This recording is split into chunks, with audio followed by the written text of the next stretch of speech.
Alô, amigos, alô, Brazucas, tudo bem? Estamos de volta aqui no seu canal Brazuca Esporte Clube, canal que busca recordar grandes momentos do futebol brasileiro. Eu sou Elias Costa, estou sempre com você aqui trazendo um grande personagem do nosso futebol. Nesta semana vamos tratar do Campeonato Gaúcho, mas o Gauchão de 2000. Você lembra quem foi o campeão? Teve goleiro que defendeu pênalti na grande final, hein?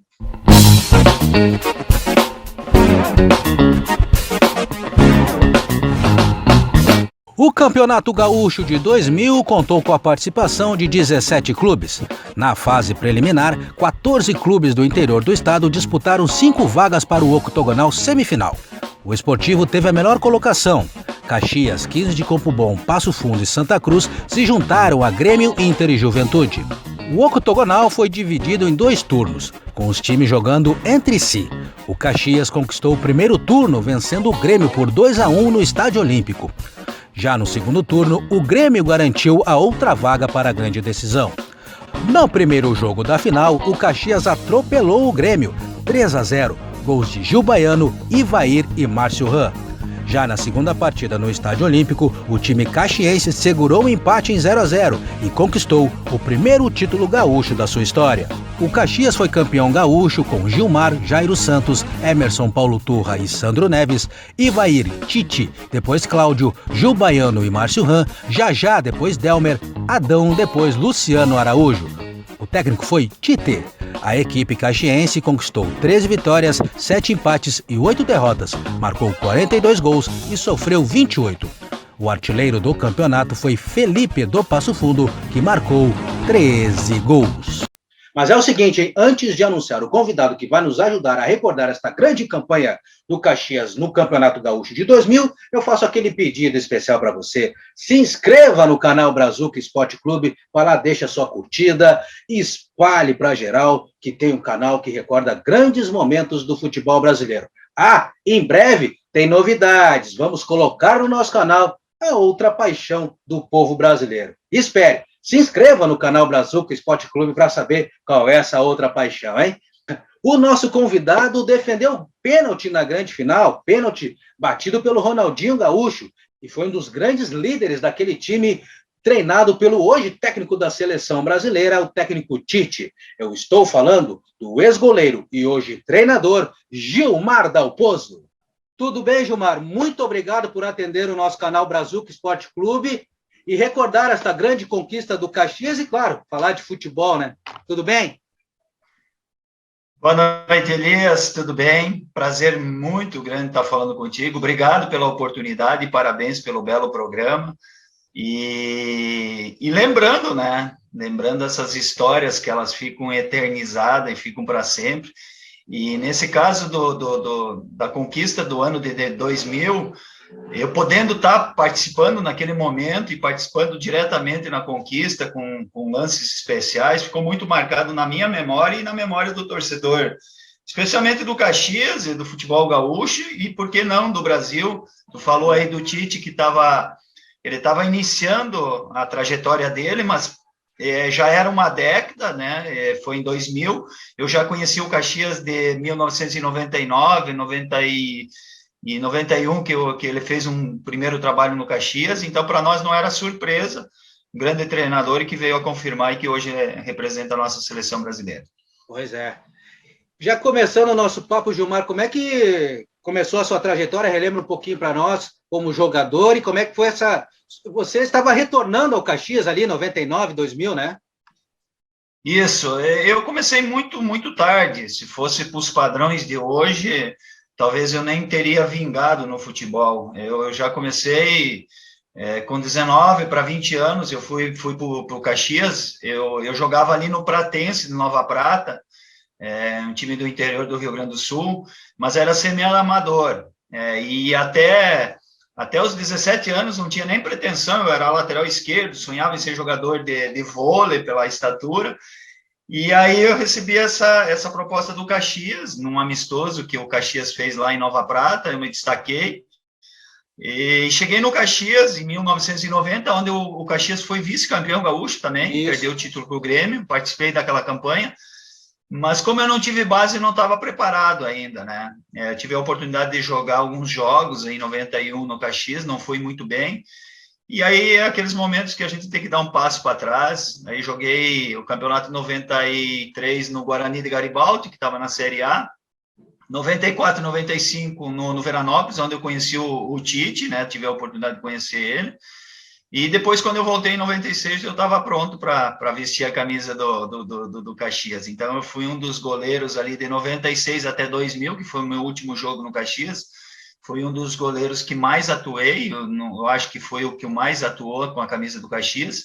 E fechando com chave de ouro com título. Então, para mim, a passagem do Caxias é muito especial, porque me formou como atleta, como homem também. Sim. E aí, com título, melhor ainda. Mas espera aí, eu prestei bem atenção. Você começou como lateral esquerdo, isso? Comecei Como na várzea. Como é que surgiu a oportunidade? Isso, mas na várzea, né, Elias? Comecei na várzea, e aí, em determinado momento, faltou o goleiro lá na várzea, e eles me colocaram por causa do tamanho. Eu acho que eu impressionei.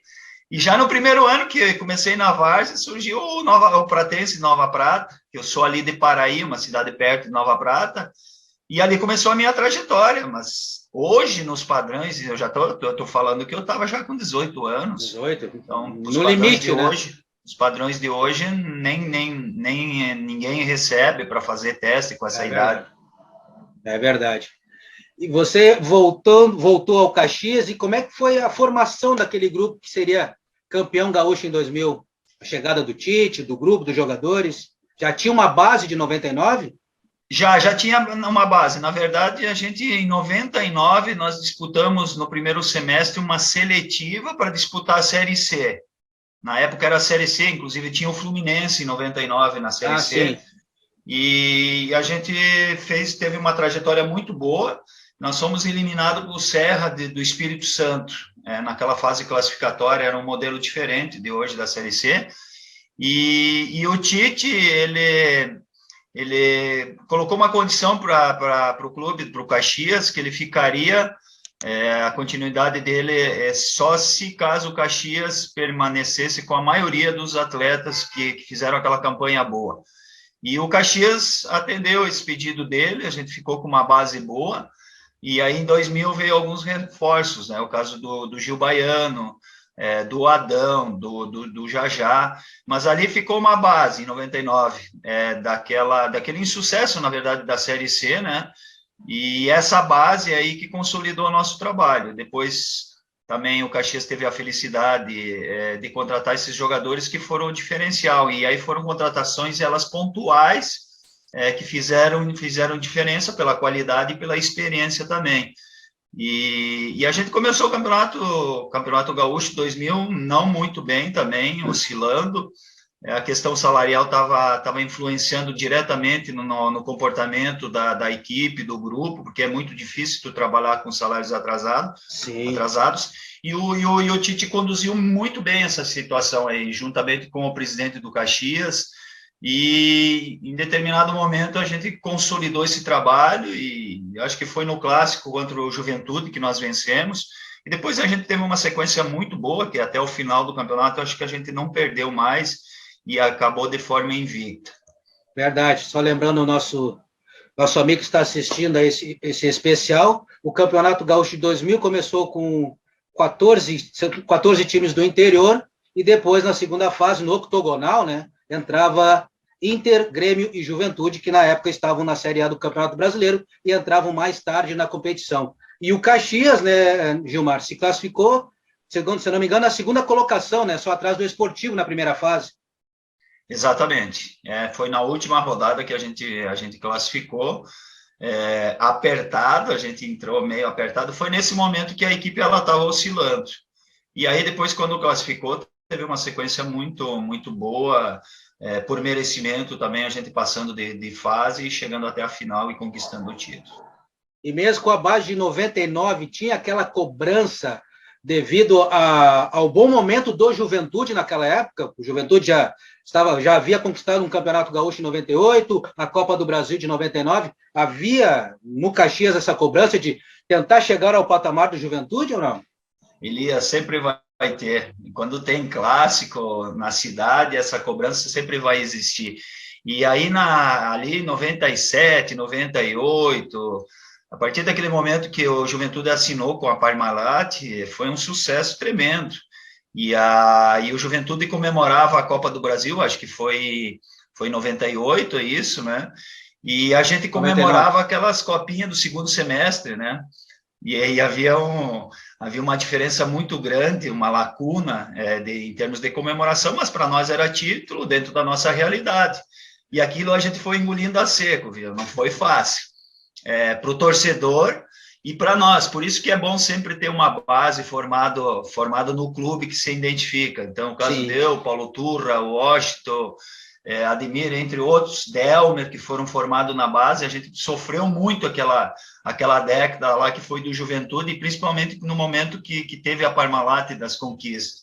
E aí chegou a nossa hora, né? A gente acreditou, com muito trabalho, muito suor, e com uma realidade totalmente diferente, né? O Juventude ele foi campeão da Copa do Brasil com a Parmalat, com o Cafu e companhia, e depois o Campeonato Gaúcho também, escorado por um patrocínio muito forte, não tirando os méritos, né? Sim. Mas a nossa realidade ela foi completamente diferente, ela foi com quase 4 meses de salário atrasado, e por isso que valoriza mais ainda a conquista do título, porque nós acreditamos no nosso potencial, acreditamos muito no trabalho do técnico, que a gente já via que o Tite era diferente naquela época, e ele foi fundamental e ele foi determinante na nossa conquista. E por conta desses motivos aí, a gente chegou muito forte, e houve uma transformação ali para todos nós, a maioria dos atletas ali que estavam acostumados a jogar em equipes do interior, não tendo muita visibilidade. A partir daquela conquista lá, houve uma mudança para nossas carreiras. Eu fui para Portugal, no Marítimo, o Paulo Turra, o Tite foram para o Palmeiras, eu sei que o Gil Baiano foi para o Internacional, o Adão foi para o Grêmio, e em sequência também o Tite, toda a comissão técnica foi para o Grêmio. Então, além da conquista para o clube, que foi importante e foi inédita, para nós profissionais também ela foi uma oportunidade de crescimento profissional. E você destacou, né, que o clube não estava devendo 4 meses de salários para o grupo, e o Tite foi providencial, foi fundamental, né, para convencer e levar o grupo até o final do campeonato. Mas o que ele fez? Qual foi o convencimento? O que ele fez para convencer vocês a seguirem no campeonato, ou até mesmo não paralisarem, ou a cobrar mais forte a direção em relação ao atraso de salários?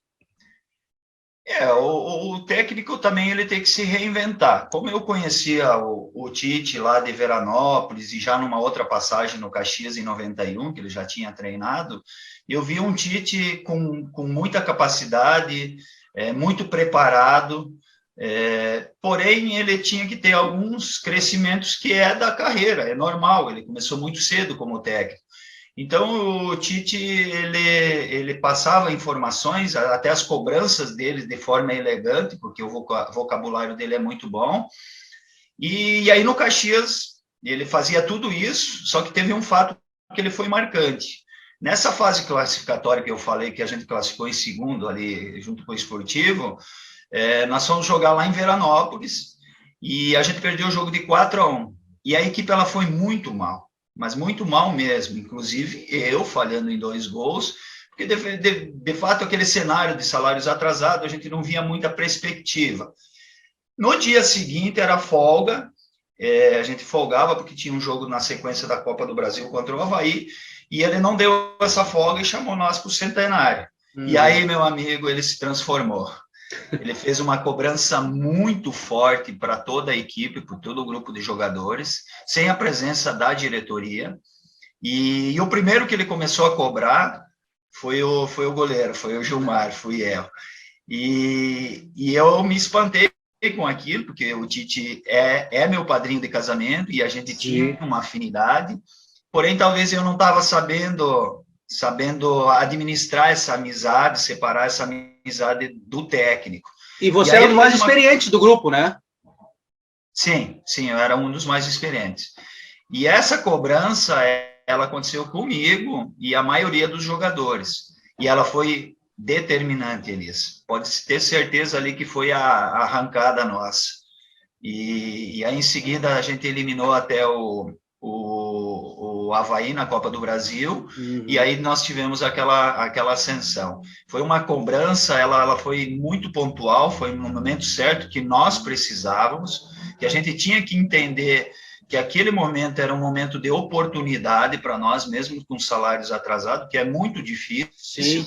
Mas o líder, ele tem que conduzir essa situação, e ele soube conduzir, e foi muito pontual e foi determinante. E naquele momento a gente teve um crescimento, todo mundo entendeu a cobrança dele, e a gente conseguiu o sucesso mesmo com salário atrasado. Esse fato ele foi muito marcante, porque eu conto e de fato isso ele foi determinante naquele momento, mas eu trago comigo hoje como técnico, e eu já vivenciei algumas situações em clubes que estão com salário atrasado, e eu tive que tomar essa atitude e passar para esses atletas esse tipo de cobrança e mostrar para eles que mesmo com salário atrasado, o futebol é uma oportunidade e muda de patamar muito rapidamente. Muito então eu carrego hoje comigo essas experiências, essas vivências aí, aplicando hoje com as minhas equipes quando eu entendo que é necessário. Mas naquele momento ele foi muito importante a atitude dele perante o grupo. E como é que jogava taticamente esse time do Caxias? Que bom essa tua pergunta. Hoje se fala bastante o conceito de sair jogando, de construir a jogada. Nós estamos falando de 22 anos atrás, 22 anos. Como que a gente jogava contra o Internacional para tirar o Internacional da pressão, porque jogar contra o Internacional e Grêmio lá dentro, no Olímpico, no Beira-Rio, era muito difícil. Então, nós fazíamos essa saída construída para sair, primeiro, para sair com qualidade, para sair dessa pressão do Grêmio e do Internacional, principalmente, e também do Juventude em outras equipes, mas especialmente no Inter e Grêmio, era uma postura que a gente usava e que foi uma novidade. Então, a gente trabalhava muito a saída de bola comigo, com o goleiro, e abria os dois zagueiros, o Emerson e o Paulo Turra. Os laterais, eles abriam bem na linha, e nós tínhamos dois volantes excepcionais, que era o Tite e o Evair. E aí o nosso meio campo era o miolo da equipe, que era o Gil Baiano e o Maurício. Então, a gente trabalhava muito taticamente. Eu lembro que no começo causou uma surpresa para todos nós, mas daí o Tite extraiu aquilo que nós tínhamos de melhor. Eu era ambidestro, então eu tinha já essa facilidade de jogar, porém eu precisava ser estimulado. Claro. Então a gente repetia muito em trabalhos táticos essa saída de bola, e a gente começou a pegar o gosto e viu que deu certo na prática. E a gente foi o diferencial, porque a nossa equipe não se assustava em jogar contra Internacional, Juventude e Grêmio, que eram times de primeira divisão, porque a gente repetia muito esse fundamento e passava para nós tranquilidade. Então, a gente já fazia 22 anos atrás, a gente já fazia isso e deu certo. Então, a gente também registrando isso, que o Tite já era diferente naquela época. E aí nós tínhamos o controle do jogo sempre, com as equipes grandes e com as equipes pequenas. Por isso que a gente teve um crescimento nesse momento, porque o Tite ele ia buscar muita informação e para aquela época já era diferencial.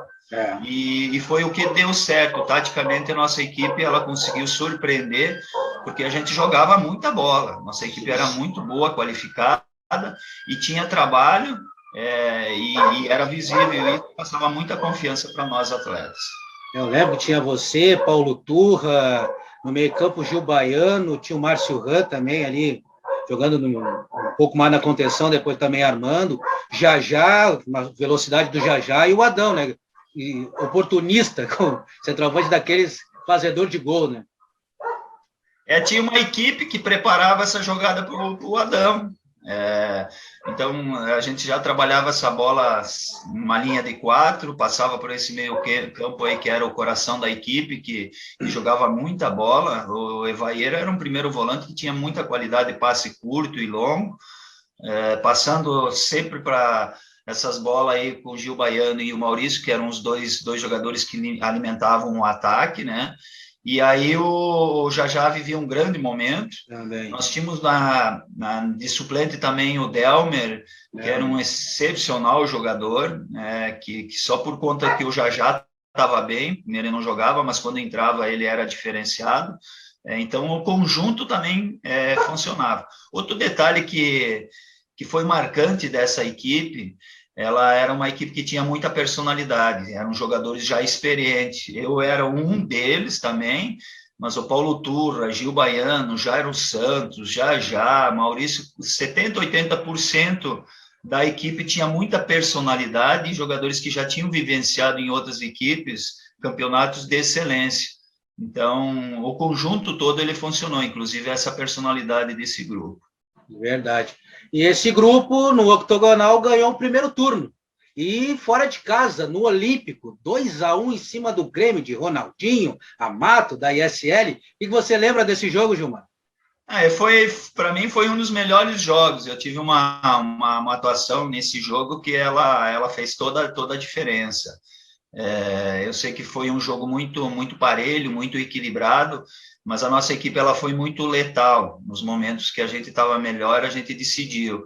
E nos momentos que o Grêmio estava melhor pela qualidade do Grêmio, e a gente soube se defender, e eu lembro de várias defesas que eu fiz, o Ronaldinho Gaúcho já estava se destacando muito, era muito difícil para marcar ele naquele momento, foi um momento de ascensão. Depois, na final, a gente já tinha uma maneira de marcar ele por conta desses jogos, mas especial nesse aí do que a gente venceu o primeiro turno, foi muito difícil, porque a gente ainda não encontrava a maneira certa, a correta de marcar ele. A gente estava fazendo uma marcação quase individual por setor, mas pela qualidade dele, depois, na sequência de outros jogos, a gente sempre tinha um ou outro jogador para fazer uma cobertura, porque realmente precisava 2 jogadores, ou às vezes até 3 para marcar ele. Então, a gente também usava de muita estratégia, de muito conhecimento por parte da comissão técnica, e nós também éramos uma equipe muito inteligente, que a gente associava rápido os pedidos do técnico e as características do adversário. Então, a gente conseguiu vencer esse jogo. Eu lembro da minha atuação, que foi muito boa, lembro de uma falta que eu defendi, que eu guardo na minha memória e nos meus registros até hoje, numa falta do Ronaldinho Gaúcho. Ela foi lá no ângulo, porque ele batia muito bem, e essa falta foi com que, essa defesa foi com que decretou a nossa vitória do 2-1. Verdade. Depois, no segundo turno, a equipe deu uma relaxada, né? Vaga garantida na final. Olha, foi falado isso, mas não, a gente continuou jogando, e aí teve o jogo contra o Grêmio, que foi questionado muito, que se a gente tivesse entregado o jogo, surgia um papo. Era um momento que a gente também tinha um grupo muito enxuto de jogadores, e aquele era o momento do Tite poupar alguns jogadores para a sequência do campeonato, tanto é que deu certo, né? E eu lembro que ele poupou alguns jogadores pela sequência de jogos, até pela idade e o cansaço, mas nesse jogo contra o Grêmio, eu lembro que nós dominamos muito esse jogo, inclusive agora eu estava no Joinville, treinando o Joinville, e quem está lá no Joinville era o Silvio era o goleiro do Grêmio no ano de 2000, e ele falou desse jogo que o Grêmio ganhou e que depois passou de fase, né? Ele disse: que sufoco que vocês nos deram, Gilmar. Ele mesmo deu esse registro. Então, mesmo com suplentes ou com uma equipe mista, a gente jogou muito bem. Um padrão. Nós tomamos um gol do Itaqui, foi o Itaqui que fez o gol, mas a gente estava jogando bem, estava encarando o campeonato, até respeitando todas as equipes, e fazendo uma preparação que era aquilo também que nos interessava para a final depois. E isso a comissão técnica fez muito bem. Tanto é que depois, o primeiro jogo da final, nós vencemos no Centenário, e foi 3-0, e tranquilamente era para ser 5, 6-0 por aquilo que nós fizemos. Então, deu certo. Já falando desse jogo, que foi um atropelo do Caxias em cima do Grêmio, o que o Tite fez durante a semana, nas vésperas da decisão? Como é que ele trabalhou com vocês aí esses 2 jogos finais contra o Grêmio? Na verdade, ele fez esse planejamento de poupar esses jogadores aí, estratégico, para deixar eles com o gás todo para o jogo da final, né? E a outra foi de forma natural, a gente foi crescendo, né? Foi crescendo na competição. Quando a gente ganha o primeiro turno do Grêmio lá no Olímpico, isso moralizou muito a equipe. Então, naquele momento, se a gente venceu, a gente podia vencer o campeonato também. Então, nós acreditamos muito no nosso potencial, por aquilo que aconteceu na sequência da competição. A gente cresceu gradativamente, e isso dá confiança para os atletas, para a comissão técnica. E eu lembro que aquela semana a gente teve uma reunião no nosso vestiário lá, aquelas de rotina, e o depoimento de todos os atletas foi que nós seríamos campeão, pelo momento que a gente vivia naquela semana, naquela véspera, porque a gente estava jogando o melhor futebol naquele momento da competição. Mesmo o Grêmio, com todo o potencial, e o próprio Juventude e o Internacional, mas o Grêmio individualmente, em algum momento, ele podia crescer, e num jogo final também, essas estrelas aí, esses jogadores de qualidade, eles poderiam aparecer. Mas a gente apostou muito no nosso conjunto, no crescimento que nós tivemos e nos valores individuais. E então foi uma semana diferente nesse sentido, na parte psicológica, e o Tite também, com o depoimento dele, só que ele colocava aquilo que ele coloca sempre, né? Que nós tínhamos que fazer por merecer, nós tínhamos que anular o Grêmio, e quando a gente tivesse melhor, nós tínhamos que ser letais, porque se o Grêmio tivesse oportunidade, com certeza ele ia fazer gol. E foi o que aconteceu nessa semana e nesse primeiro jogo aí. Realmente, a gente fez uma preparação, eu mesmo fiz uma preparação, digo, a gente vai para um confronto, uma final, e aí o comportamento do Grêmio vai ser totalmente diferente. Ronaldinho, Amato, esses caras vão começar a resolver.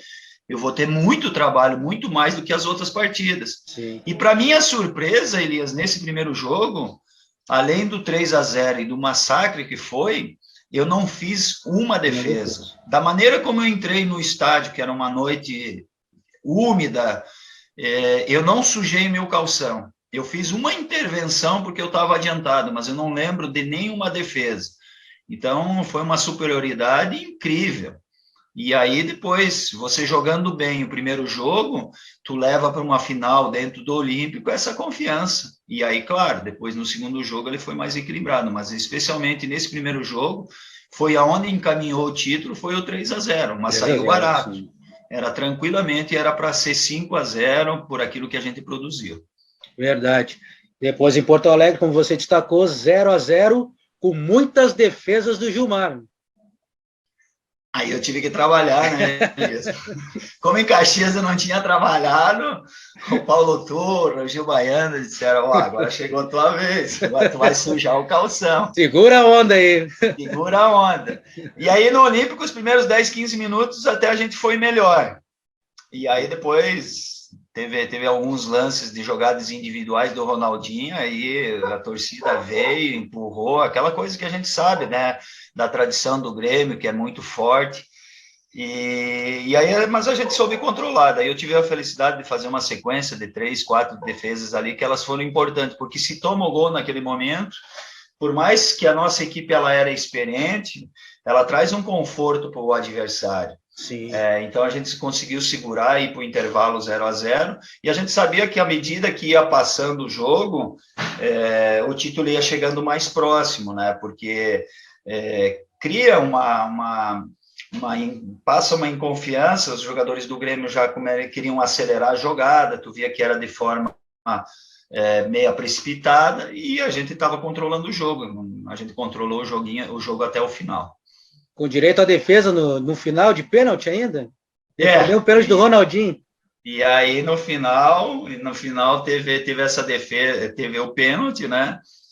Como eu também estava muito preparado, eu fiz uma preparação de 2 meses, porque não tinha esses recursos que tem hoje, né? Nós não tínhamos essa tecnologia, então o recurso nosso era visual, a gente teria que assistir os jogos, e o Tite pedia para nós assistir os jogos e ver a qualidade sempre dos adversários individuais. Como o Ronaldinho estava se destacando mundialmente, né? Inclusive indo para a seleção, eu comecei a observar muito a postura dele.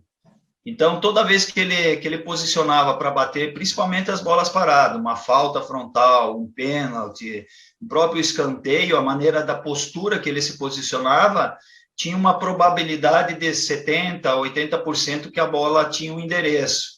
E do pênalti foi assim. No momento que ele coloca a bola ali, e ele dá aquelas passadas para trás e balança aquele cabelo lá, e ele enquadra o corpo, ali 80% eu já sabia que ia ser no meu lado direito, e que ia ser uma pancada, que ia ser forte, como ele sempre batia.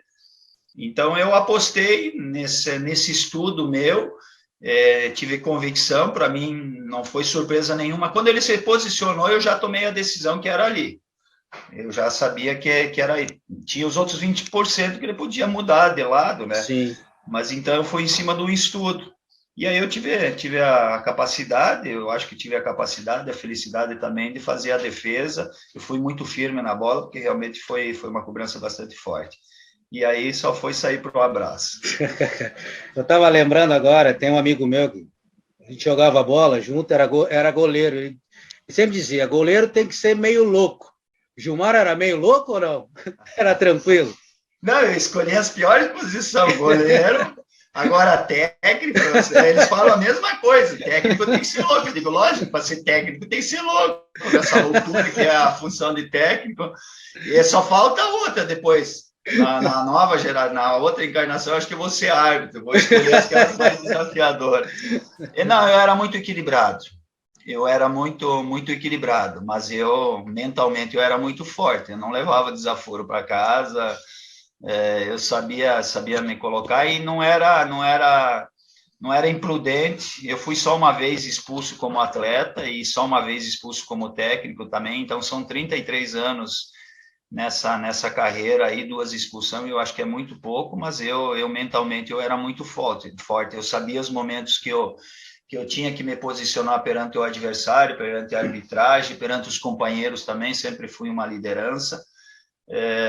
Lógico que às vezes também passava do ponto, né? Que ninguém tem o sangue de barata, mas tudo controlado e equilibrado. Você se inspirou em alguém assim como goleiro ou não? Tafarel, né? Tafarel 100%. 100%. O Tafa é coisa incrível, né? Coisa incrível. Para mim, ele ainda é o melhor do Brasil. Agora nós temos uma geração aí muito boa, né? Mas o Tafarel era incrível. Ele era muito simples. O alemão era brincadeira. Ele não fazia força. Ele se posicionava muito bem. E mesmo quando ele falhou na seleção, num Grenal, ele se mantinha muito equilibrado. E aí também ele fechou com chave de ouro, com conquista do Mundial também. Ele foi uma referência para mim e para a nossa geração, pela capacidade dele, pela qualidade, mas pelo homem que ele é. Agora, recentemente, eu tive a oportunidade de ir para a seleção e falei com ele, e isso que eu estou te falando, eu tive a oportunidade de falar para ele. Sim. E aí ele me presenteou com uma camisa, uma chuteira autografada dele também. Mas ele foi a minha referência e de muitos da minha geração. É verdade, um grande goleiro. O tamanho e o sentimento de conquistar e fazer história no Caxias. E hoje, o treinador Gilmar, o que ele extraiu desta conquista para o trabalho de hoje como treinador? Eu vou entrar nessa linha que eu uso muito de merecimento, né? Nada é por acaso. Então, veio a conquista do título ali, mas por trás da conquista teve um cara que saiu lá da pedreira, que eu trabalhava numa pedreira lá no Paraí. Comecei muito tarde a minha carreira, mas que foram momentos de superação. E eu já estava com 30 anos, e as coisas para mim aconteceram depois dos 30 anos. Daí joguei mais 3 anos na Europa, em alto nível, voltei para o Brasil, para o Goiás, estava na Série A, Santa Cruz, Joinville, Avaí. A minha trajetória, a minha ascensão a profissional, ela aconteceu depois dos 30 anos, porque eu também comecei tarde. Sim. Então, agora como técnico, quando eu decidi ser técnico, foi ainda na época de Portugal. E aí eu fiz toda uma preparação, diferentemente de como atleta, que não tive essa oportunidade de me preparar. Então, eu me preparei muito para ser técnico, me preparei 7 anos, e aí fiz a minha transição ali em Veranópolis. Então, foi tudo muito planejado.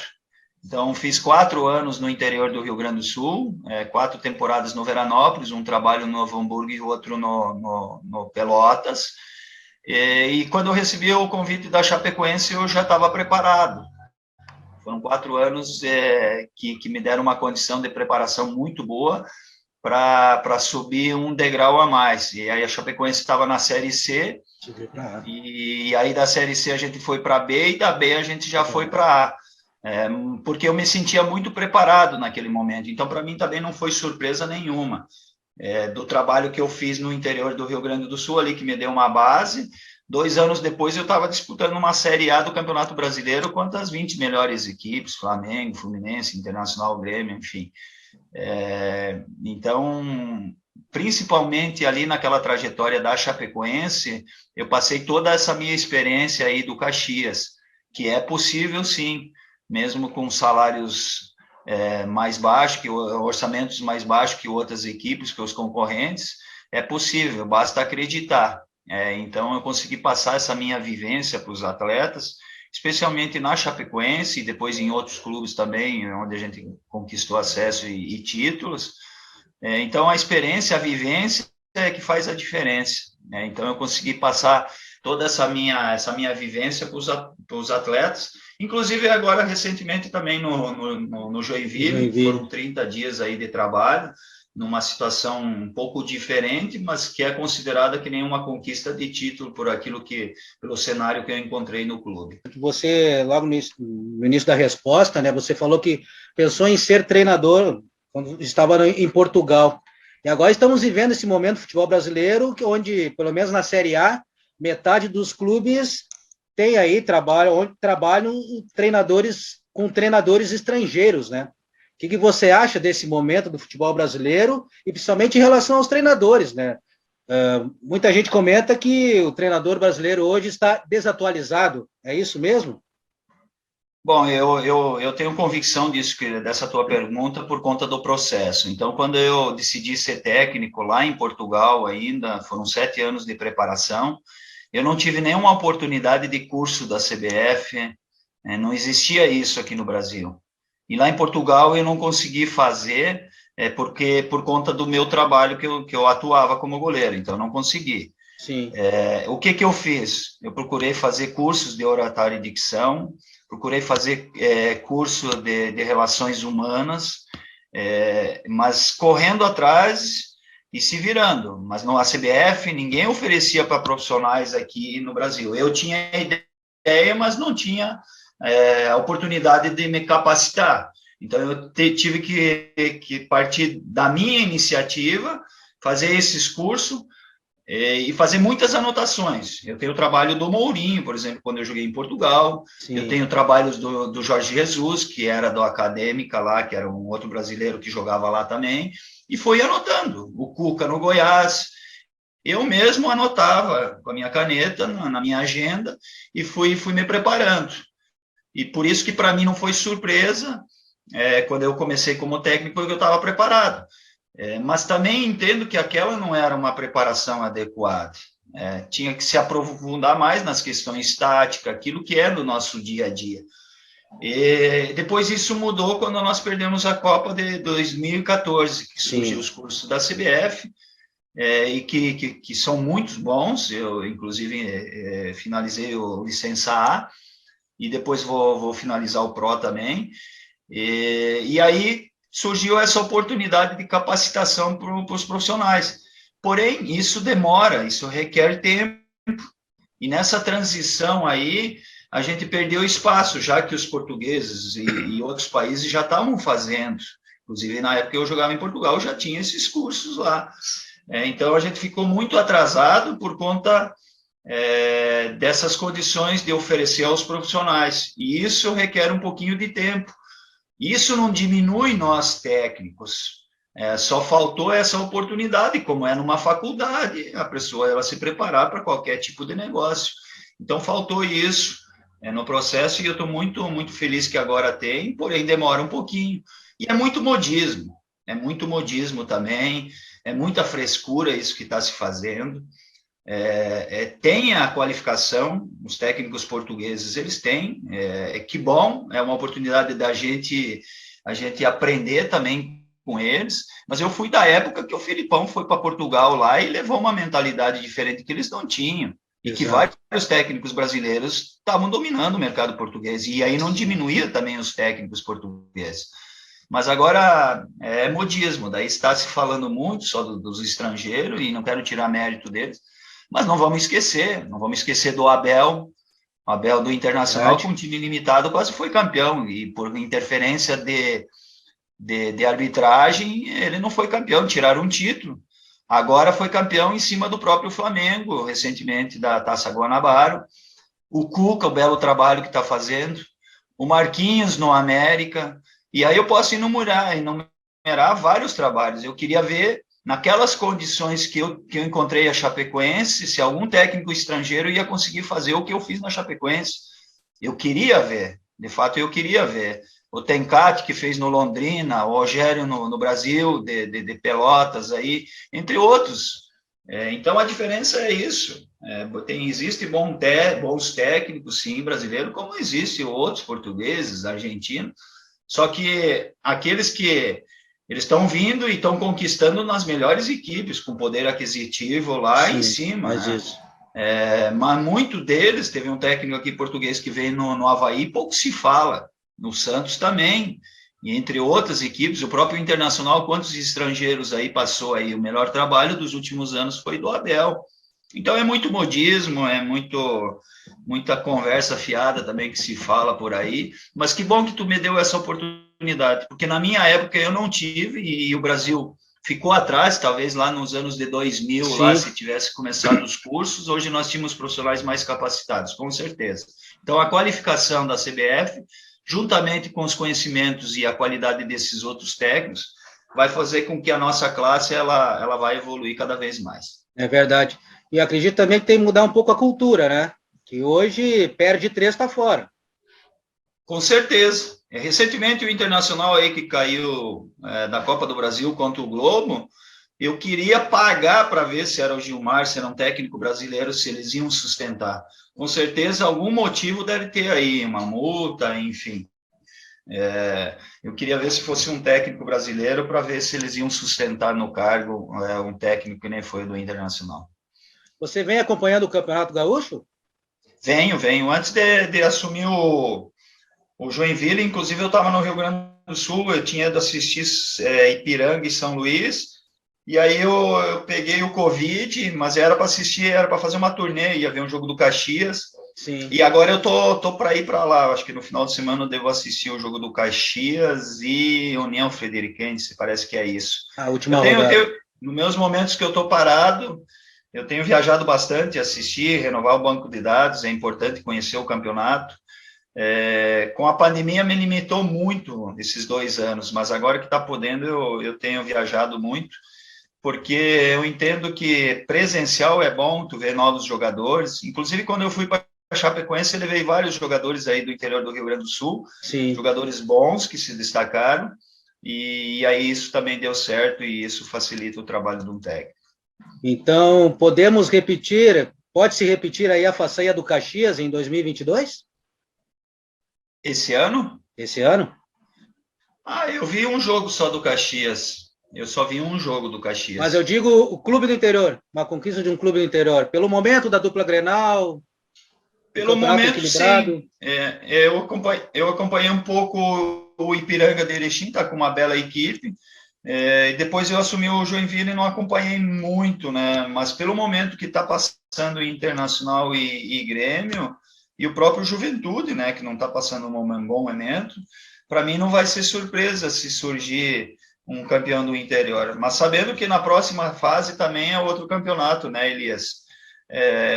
Internacional possivelmente vai melhorar, o Grêmio não tenho dúvida disso, com o trabalho do Roger vai melhorar, e agora o Juventude também com o Batista, eu acho que o Juventude ainda não tem chances de classificação, mas de qualquer forma o Juventude vai representar bem o Rio Grande do Sul na primeira divisão também. Mas especialmente no Campeonato Gaúcho, pelo momento que os clubes do interior estão passando, melhor do que a dupla Grenal. Certo. E como é que foi esse rápido trabalho no Joinville? Desafiador. Eu falo que o técnico, além de ser logo, tem que ter uma palavra que é coragem. Eu vi o Joinville como uma oportunidade de me recolocar no mercado. Eu fiquei um ano parado por uma opção minha. Uhum. Eu queria finalizar o curso da CBF, queria intensificar uns estudos, e às vezes tu tem que dar uma parada para entender o mercado, essa invasão de técnicos de fora, e aí foi muito bom o ano passado, e aí recebi o convite do Joinville e vi como uma oportunidade para me recolocar no mercado, e só que eu não sabia que o cenário ia ser desafiador do jeito que foi, mas no final deu tudo certo, e a gente merecia até uma sorte maior. Claro que no final a gente reverteu uma situação no jogo quanto no último sábado, aí nós estávamos perdendo de 1-0 e a gente buscou um resultado adverso e venceu o jogo de 2-1 na superação. Mas teve, pelo desempenho que nós tivemos em outros jogos, a gente merecia ter classificado. A gente fez um jogo contra o Jaraguá, nós estávamos vencendo até o último lance, e aí o Jaraguá empatou, que seriam os 2 pontos que possivelmente dava a classificação. E depois, com o Próspera, foi um jogo diferente, assim, talvez tenha sido o jogo mais diferente da minha carreira como técnico. Eu me senti bastante frustrado naquele jogo. A gente vencia o jogo por 2-0, com um jogador a mais desde os 15 do primeiro tempo, e a gente não soube controlar o jogo, e no finalzinho eles empataram. Mas jogando bem, só a gente não soube controlar o jogo, por conta de que era um grupo muito jovens, atletas muito jovens que estavam no Joinville. Mas no final deu tudo certo. Eu fui contratado para deixar o Joinville na Série A do Catarinense, e a gente conseguiu esse objetivo. Estou muito feliz, estou muito em paz, e a oportunidade de ter retomado, né? Porque o técnico também, ele se fica muito tempo parado, também ele se destreina.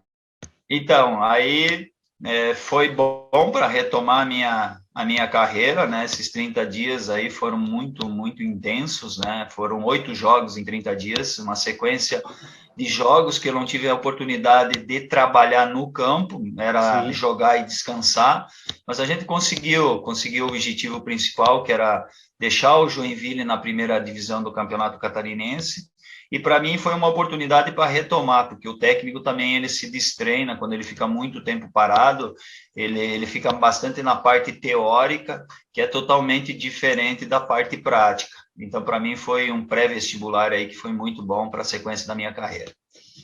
Beleza. Muito papo com o compadre Tite, ou não? Falando de Copa do Mundo? Tenho conversado com ele. Não com muita frequência, nos momentos pontuais que a gente entende. Agora que fui recentemente, quando eu fui para o Joinville, ele me ligou, a gente conversou, ele me desejou bom trabalho aí para o novo desafio, e mais por mensagens mesmo. Inclusive, eu estou para fazer uma visita para ele agora, no Rio de Janeiro, acompanhar. Quero ver a logística dele, quero ver a agenda dele para a sequência aí dos jogos. Quero ver se eu consigo fazer essa visita antes da Copa do Mundo, passar uma energia positiva para ele. E daqui a pouco também acompanhar ele na Copa do Mundo, se eu tiver essa oportunidade. Eu não fui na Rússia, Sim. Respeitando também uma condição dele, para ele focar no trabalho, porque quando vai muitos amigos e muitos familiares, acaba que até atrapalhando. Então, eu sempre tenho esse cuidado para deixar ele com a cabeça boa para o trabalho. Mas a gente tem se falado quase que semanalmente por mensagem, atualizando o momento dele e o meu também, e falando a questão também de família, que ele é meu padrinho, a gente tem uma relação muito boa. Então, para mim, ele é uma referência, e sou muito grato pela amizade e por tudo aquilo que representou para mim. Temos uma boa seleção, né? Sim. Agora, nas últimas partidas, ele conseguiu achar algumas peças que elas foram fundamentais, né? Ele tem uma base defensiva lá muito boa, e o que acrescentou em qualidade foi o Rafinha, né? O próprio menino que está no Vinícius, né? Que está no Real, que vive um grande momento. Ele conversa muito com o Carlos Ancelotti também, Então, esse crescimento aí dele no Real, Vinícius no Real Madrid, tem muito a mão do Ancelotti, e aí o Tite está trazendo ele para a seleção, fazendo movimentos aquilo que ele está fazendo nos clubes. O crescimento também do próprio Paquetá, do Fred trouxe um acréscimo de qualidade na equipe. Hoje nós estamos muito melhor do que há 3, 4 meses atrás, na qual todos estavam preocupados, inclusive ele, técnico. Então ele conseguiu achar essas peças, mantendo uma base boa, e a gente vai muito, muito forte para o Mundial, pode ter certeza disso, pela vontade que ele tem de ganhar um título e deixar o nome dele cravado também na seleção brasileira, e por essa qualidade de acréscimo que a gente está comentando. Merece, Tite merece. Gilmar, podemos ficar horas aqui batendo papo, mas já encerrando, já te agradecendo aí também ao nosso amigo Diego, que conseguiu intermediou esse bate-papo entre a gente aí, grande amigo. Valeu, meu velho Diego Carvalho. Eu sempre encerro o papo escalando o time que nós estamos destacando, o time campeão, e o convidado define ele em uma frase. Eu vou fazer isso com você, hein? Vou escalar aquele time do Caxias campeão em 2000 e você vai definir esse time em uma frase. Até, se for possível, pode me corrigir aqui, porque eu peguei o time da final no Olímpico. Mas se tiver outro nome que você lembre, pode incluir, não tem problema. Gilmar, Jairo Santos, Emerson, Paulo Turra e Sandro Neves, Ivair, Tite, depois na final no Olímpico entrou o Cláudio, Gil Baiano e Márcio Ran, Já, depois Delmer, Adão, depois Luciano Araújo. Esse time comandado pelo senhor Adenor Bach Otiti. Define esse time em uma frase, Gilmar. Em uma palavra. Sensacional. Sensacional. Que maravilha, maravilha. Conversamos com Gilmar Dalpozo, campeão gaúcho em 2000, pelo Caxias. Gilmar, mais uma vez, muito obrigado por atender o nosso canal, por relembrar essas grandes histórias e claro, falar de futebol, né, que é muito bom. Obrigado, Elias, pela oportunidade. Agradecer também o Diego, que tá nessa caminhada aí já faz alguns anos aí nessa parceria. Conheço ele de outros carnavais. Esse é dos nossos, Ele participou na campanha lá da Chapecoense também, ajudou o clube, me ajudou. Então, a gente procura se certificar e trabalhar com pessoas capacitadas que nos orientam e que cuidam da nossa imagem, especialmente o Diego. E obrigado pela oportunidade, parabéns mais uma vez pelo teu programa. E me coloco sempre mais à disposição aí, vamos ver se na sequência consigo fazer campanhas boas aí com destaque para a gente aí. Não tem problema, vamos falar, vamos conversar. Boa sorte. Tá, obrigado. Grande abraço. Partiu para a cobrança, Ronaldinho. Partiu, Ronaldinho, colocou Gilmar!